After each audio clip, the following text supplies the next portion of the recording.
a charming story in a beautifully created world attached to a very standard point-and-click interface. This is the World of Silence, one which first appeared in the Whispered World that I didn't personally play, but I didn't feel like I was missing out on the backstory as it seemed to start from a blank slate. It has its own self-encapsulated story. The story itself starts out with some children playing in the street building snowmen, but one of them is dragged away by their brother just before bombs start dropping on the town.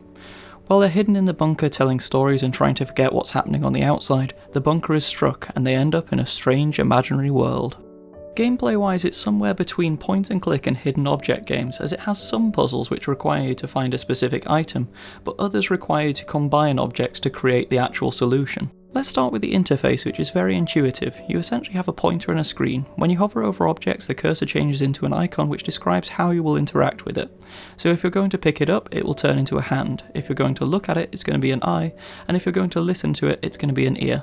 It's very simple. There are also a lot of clues as to what you're supposed to be doing in the dialogue, and you can almost work out what you're supposed to be doing from that. But if you're really struggling, you can also hold down the middle mouse button to show the items you can interact with in the area, and give you a hint as to which one you're supposed to be doing.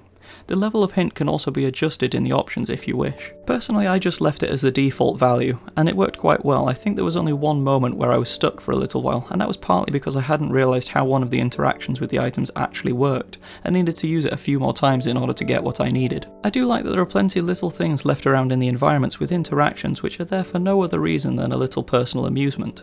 Some games put a lot of look options which are just descriptions of items that you know what they are. Silence makes some of those interactions a little bit more entertaining. The dialogue in the game is all perfectly narrated. It's one of the best voice acted games I've played in recent times, and it makes the entire story that bit more believable.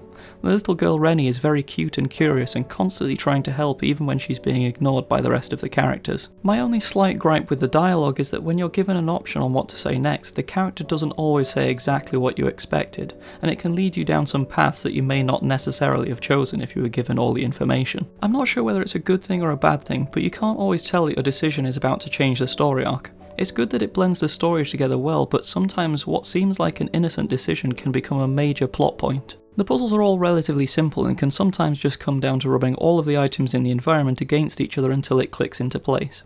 They range from hovering mirror fragments over things to uncover hidden messages, to building bridges using your little friend Spot. I have to be honest, when I first saw Spot, that's the little green caterpillar thing that follows them around all the time, I thought, oh no, it's going to be another irritating comedy relief creature that serves little purpose. But Silence proved me very wrong.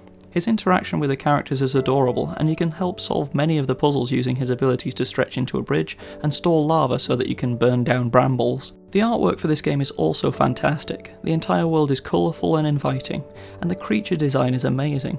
It's worth it just to meet the Loomies, which are essentially gremlins with massive toothy smiles that run around causing havoc all the time. Seekers, which are the main monster in the story, are also intimidating in the way that they roam around the environment slowly hunting, and then when they see something they want, they rampage through any of the obstacles in order to get it. And the soundtrack is also very fitting to the story and environment, maintaining quite a cool, calming backing to the entire world, and then when the monsters are there, it hits, making the entire experience more dramatic. It did only take me 5 hours to complete the game, but I can see several more routes which could have interesting conclusions, and I suspect replaying through the story is where you'll get your value.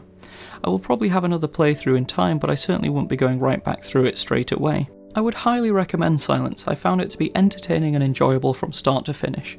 It does only fall down slightly on the price point, but it is a new game at the moment and it's likely to come down over time. It does also have a demo to try out as well if you need more persuading. I think that Silence contained my yearly allowance of cuteness, so it's back to slicing up demons.